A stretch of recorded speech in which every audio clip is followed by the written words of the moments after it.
Hey everybody, welcome to episode 8 of the Steve Patterson Projecttt. This week is all about feeling better with GoodLovlies, the band, and Jordan Sinclair from Canopy Growth. You ready to feel better? Yeah. Let's go!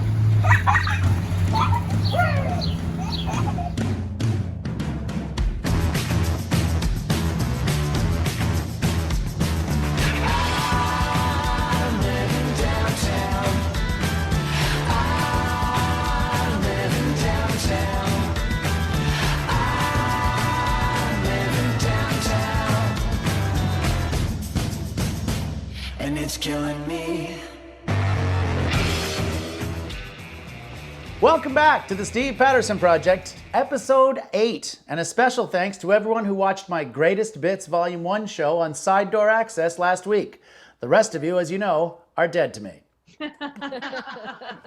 But not my virtual audience. I could never stay mad at you. Thank you so much for joining us. Some of you again, some of you for the first time, some of you former guests of the show. And that is how you get to be future guests of the show. Let's start in New Brunswick, because that's where all good things start, where a lack of temporary foreign workers has resulted in some school-aged children working in lobster processing plants. True story. Apparently, this new labor policy was written by the new New Brunswick Labor Minister, Charles Dickens. Now that's a joke that says, "Please, sir, I want some more." And so we'll provide it. This past Monday, parks in British Columbia were open to camping reservations, and so many people attempted to book online, the website crashed. Would-be campers were outraged by the lack of technology, which is a strange reaction for people who consider shiting in a shed a vacation. This past weekend, thousands of people flocked to Trinity Bellwoods Park in Toronto to bask in the warm weather, completely ignoring social distance guidelines. The park-goers were immediately criticized online for their reckless and dangerous behavior, and Toronto Mayor John Tory ended up issuing a written apology, since apparently he himself was at the park to try to determine why things were the way they were, which sounds exactly like something someone smoking a bong at a park would say. He then explained that he wore a mask into the park but failed to use it properly. I'm guessing because it would have blocked the bong? I don't know what this means, but I can tell you this. John Tory is not the bong-smoking Toronto mayor. That was the last guy. Yes. In sad jazz news, and really, is there any other kind of jazz news? Jimmy Cobb, the drummer on Miles Davis's classic record Kinda Blue, passed away this week. He is fondly remembered by the millions who have listened to the album and the tens of millions who claim to have listened to the album to impress a first date. Lingerie chain Victoria's Secret will close approximately 250 stores in North America due to the effects of the lockdown, which is really a shame considering they already have the inventory they need in today's market.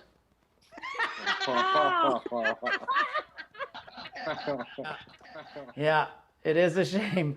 I guess that company just can't think outside the box.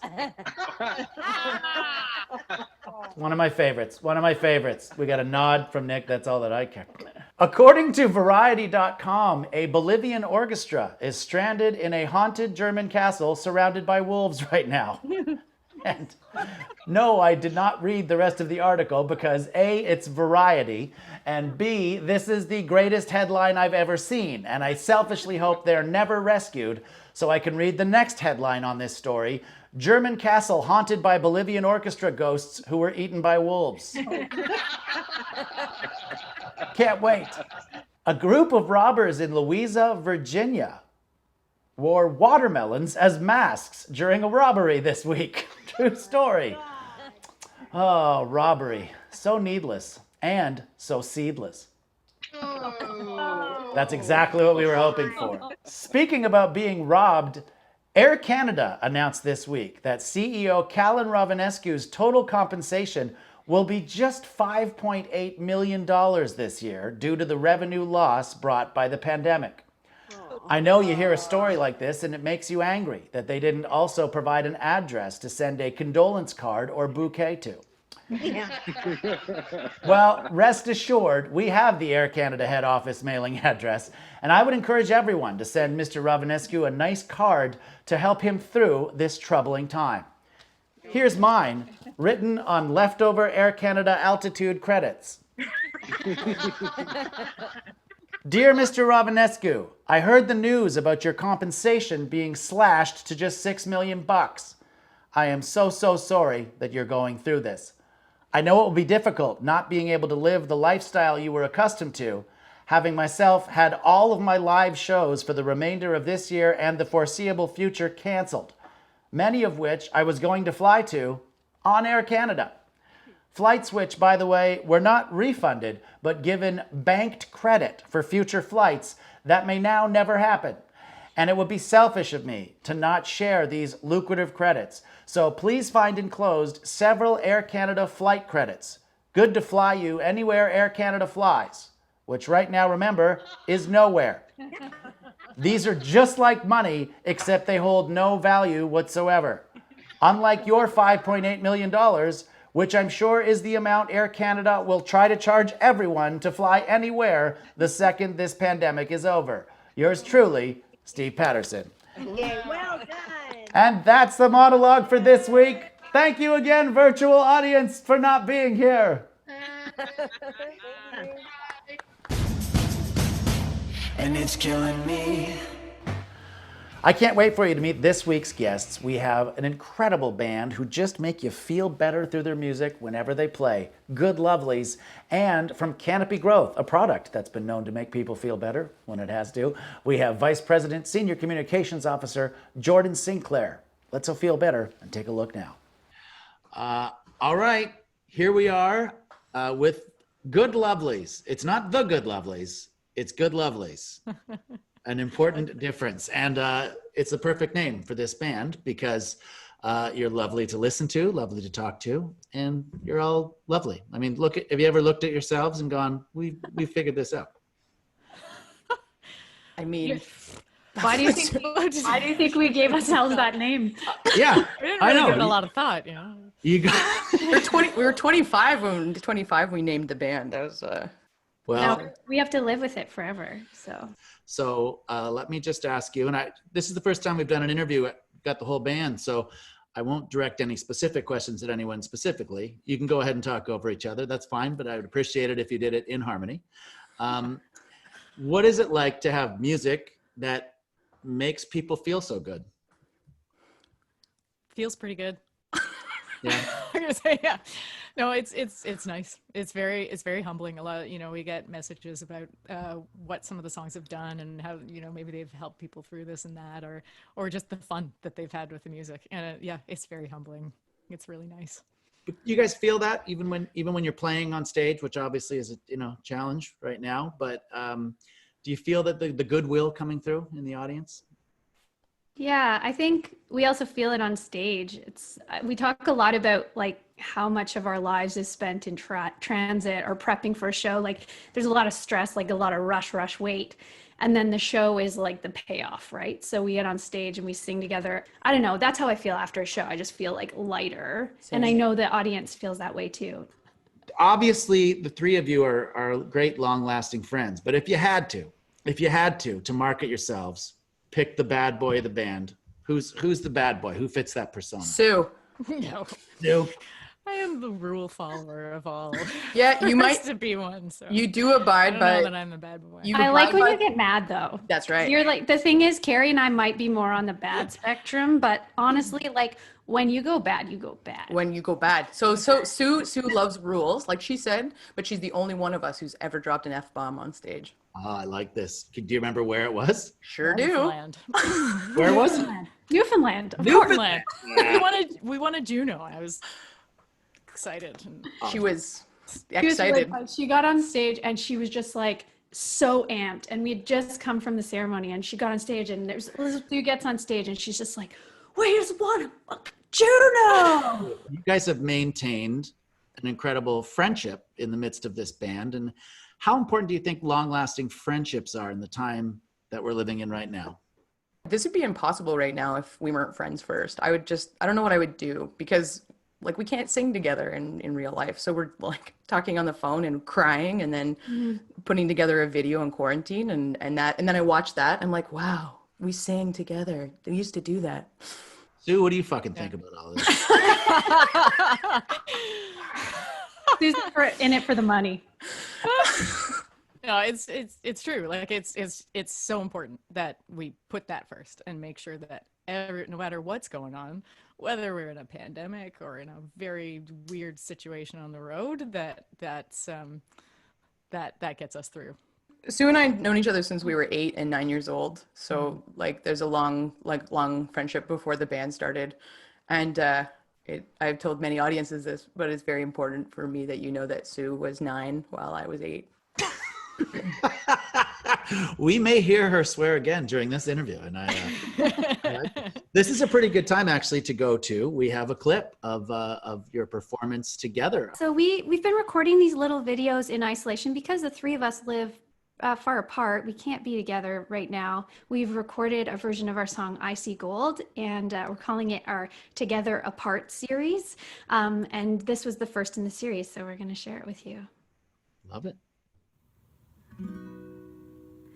When I give the sun for an hour in bed, bone weary hanging by a thread, one word and I'll be standing guard. My baby's call is my call to arms. My skin like bones bleached white, marked blue by another night. Leaning hard though I'm running, I feel a change coming. They say you don't get more than you can take, but when it breaks me, I see gold in the shadows, flicker in the night. There's a change coming, everything's gonna be alright. Gold in the shadows, flicker in the night. Let it go, everything's gonna be alright. I see gold, I see gold. If I wake up like dead weight in the morning light, lift you up and hold you tight. My heart is a tenement, room for madness, room for all this. You don't get more than you can take, but when it breaks me, I see gold in the shadows, flicker in the night. There's a change coming, everything's gonna be alright. Gold in the shadows, flicker in the night. Let it go, everything's gonna be alright. I see gold, I see gold.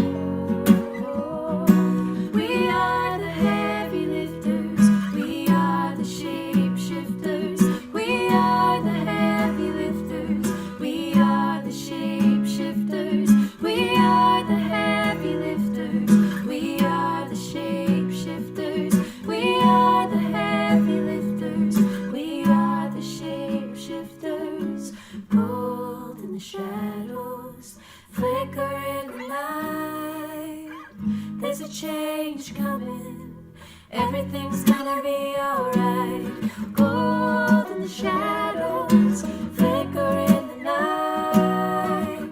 Let it go, everything's gonna be alright. I see gold, I see gold, I see gold, I see gold, I see gold, I see gold, I see gold. Huh? That's what I'm talking about. You can clap for yourselves. You can watch yourselves and enjoy yourselves for a change. Let's segue a little bit here. In addition to your music and friendship, you have your forest project, and that was going to be this entire tour of 2020, the forest tour. Can you tell us about that and how it's kind of shifted, but it's still going forward? Yeah, we had started this project at Christmas time. So we do a really big Christmas tour every year, and we thought we'd do something special. So for every album or download card that we sold on that tour, we planted 2 trees. And the idea was to continue this project through 2020, as you said, and we had this beautiful forest tour booked. It looked so good. And obviously we can't go on that tour. So we shifted a little bit. We weren't sure if those trees would go in the ground this spring, but in fact they went in over the weekend, which is so exciting. So tree planters put in 2,500 trees, and yeah, our show the other day raised was it $1,800? Yeah. $1,800 for the stewardship of those trees to make sure they do well, and we'll look at keeping this going because it's a pretty special thing. We're trying to offset some of our emissions, although right now we're doing really well. Really well. Yeah, Feel good about the it. entire industry's grounded. That helps. Yeah. I raised money during my side door show for stand-up comedians, and we're having them planted just north of Toronto. Oh, amazing. They have a lot of emissions, I hear. They do. It's best that they are planted in one place to hang out with each other. Speaking of people gathered in one place, which we can't do right now, Toronto, my hometown, really made their mark over this past weekend, and there was, I don't know, hundreds, thousands of people at Trinity Bellwoods Park gathered,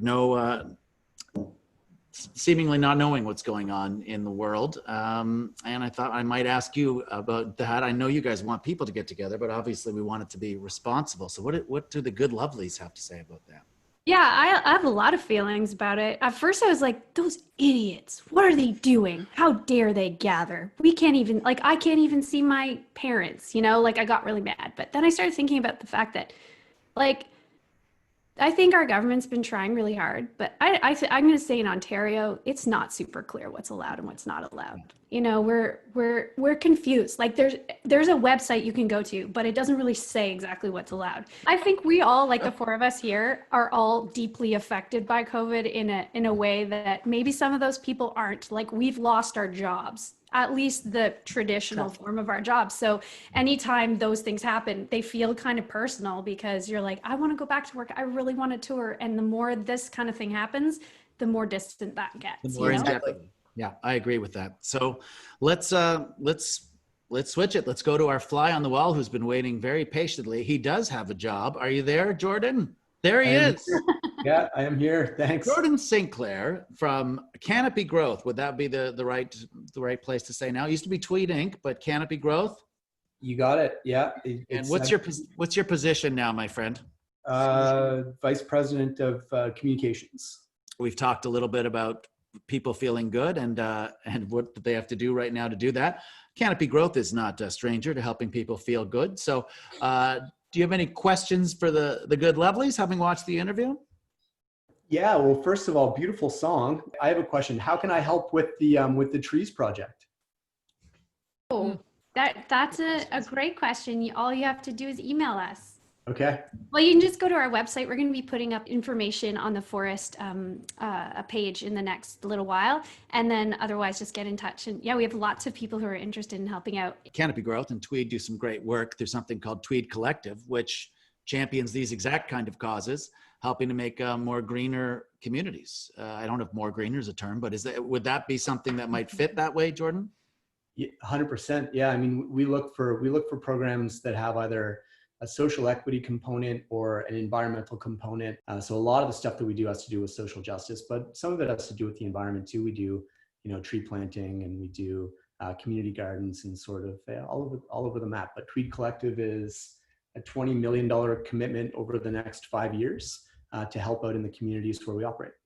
Jordan, I promised GoodLovlies that they'd be allowed to ask you some cannabis-related questions. I don't know how big a part cannabis has played in the creation of GoodLovlies songs, so I'm not going to get into that. But Who's got a question for Jordan? Can I in- actually ask a question? I'm Yes, please. really curious, Jordan, how you got working in this industry. Like, and how was that like in relation to your family? It's still stigmatized, I think, a little bit. So I'm super curious about like how you got it into this work and how it's been, you know, talking to your family and friends about it who might not be super open. Yeah, my dad was pumped right away. But I had, you know, I had the safest job you could imagine before this. I worked in the federal government, you know, pensioned employee, and when you're from Dartmouth, Nova Scotia, they call that just like winning the Ontario lottery. Like if you have like a pension federal job. And I quit that to work at it was a real startup at the time. And I still remember the interview pretty well, but I remember more the energy that I felt leaving, you know, just thinking like, wow, like these people they're really working on something that matters. Like they're really working on something that has potential to change the whole country, like people's lives, but really the whole country. Wow, great question, great answer. And I wish Andrew Scheer would follow your advice and just quit, just stop talking. Stop coming in. No one cares anymore, man. Quit and try some Canopy Grow. That's our panel, I think, for today. We've gotten to a great place. I do hope that you two groups, the GoodLovlies and Canopy Growth, follow up on each other within the collective and within all the good things that you're doing, because I really think there's some synergy there. I hate that sound like a business. I don't know why I use that word. I'm sorry, everyone. What a dumb, stupid word. I saw Trinity Bellwoods and made me angry. So GoodLovlies, thank you so much for doing this today. Congratulations on a great online show on the weekend and future with that. And we'll just keep making the great music, and we'll keep listening to it. Thanks so much. Thank you. Thank you very much. Nice to meet you, Jordan. and it's killing me. Here we are, just Jordan and I. I would say just the way I like it, but the GoodLovlies were lovely to talk to, and had some great questions. Now, when we last spoke 5 years ago, a show called The Smartass Associates, it was a different world in many ways, but especially for cannabis. It wasn't quite legal yet, but it was on the horizon. Now it's been legal for coming up on 3 years, I guess. How would you describe this first few years of legality for the cannabis industry? I'd say it's been a rocky road in some ways, because, you know, expectations were through the roof, and we actually had to change a lot, you know, to get all of these laws sort of, you know, past the political agreement phase and into actual like implementation. And when you start to think about that type of stuff, you're talking about like big complex regulations that stretch across the country, and not all of them are the same province to province. And so we've sort of been, you know, in the thick of it, just trying to catch a stride for the last couple of years. And I think we're getting there, you know, like we're getting to a point where people that want our product are basically able to go out and get it, regardless of which part of the country they live in. And so I think we're, you know, good start, really exciting stuff still in the industry, but so much work still left to do, man. Like so much work left to do to get cannabis sort of like legal, but also treated the way that it should be treated based on what it is. Like public health, when it comes to anything, is some balance of a bunch of different perspectives, and then you choose a path forward based on the actual impacts and the actual evidence.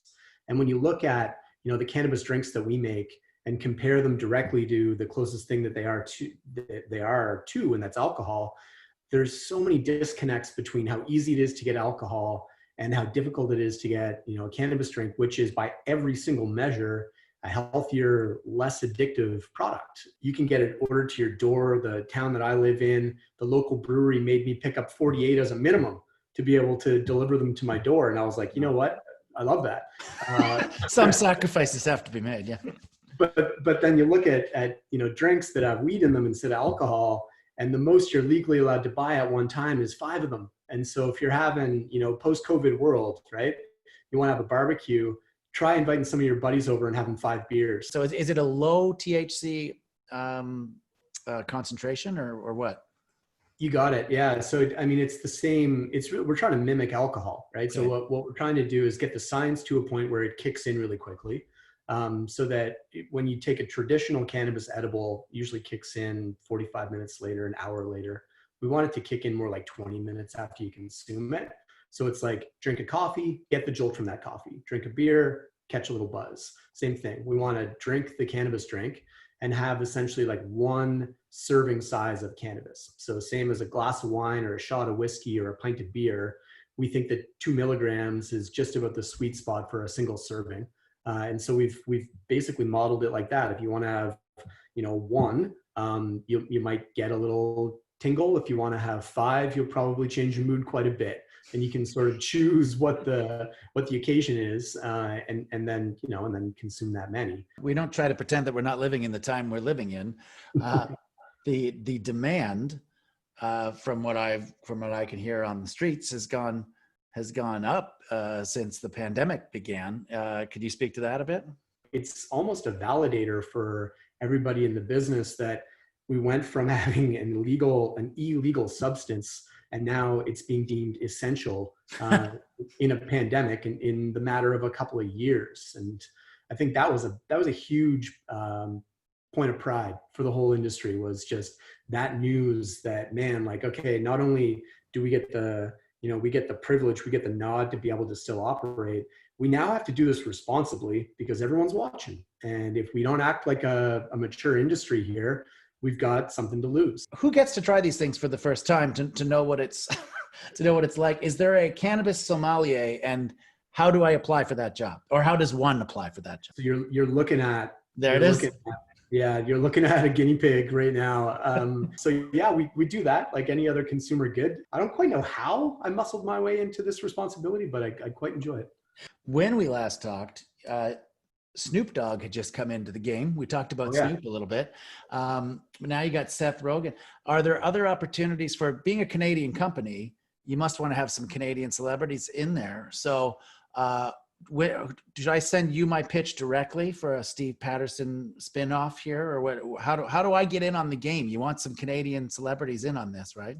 Yeah, I mean, there's got to be some sort of comedy angle that we can get after here. But I think we've got a good roster, right? Like we've got not you said Snoop, you said Seth. We're working with Martha Stewart, and that's on that's Snoop's buddy, Martha. Yeah, that's where the intro came from. Yeah, and so we're working with her on some CBD stuff for the U.S. Would be remiss if I didn't mention Drake, our Toronto buddy. And we're working with him too. So I think like between Snoop, Martha Stewart, Seth Rogen, and Drake, we've got a pretty compelling celebrity lineup. Still no comedians though. So here's my pitch. So this show is the Steve Patterson Projecttt with 3 T's. The word's not spelled right at the end, but it wouldn't kill us to add HC at the end. The Steve Patterson Projecttt THC. Will you take that back? Will you take that to Mr. Klein and let him know? We might need a couple more supporting documents, but it feels like we've got an idea, and then let's keep that ember alive. Thank you so much, Jordan, for joining me and for taking part in the panel with the GoodLovlies earlier. And I really hope something can come out of that too, as well, because they're good people, and you're good people too. So thanks for helping people through in this tough time with your product. And I'm sure we'll speak again soon, I hope. Yeah. Thanks for doing this. We'll talk to you again. Yeah, awesome. See you. Cheers. And it's killing me.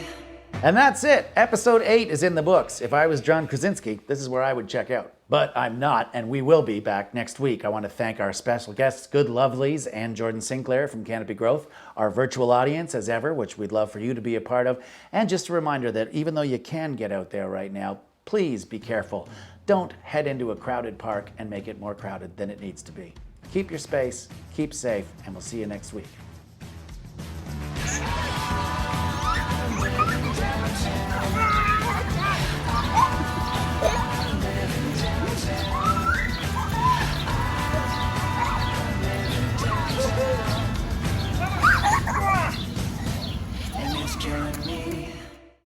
And I want you to just stay away from crowded parks. I'm going to do another one of these. So the rest of this is really just about a Bolivian orchestra. I do hope you get eaten by wolves. And I don't know what the German word is for that, but... Well, that's I'm putting that out for the credits at the end. Okay.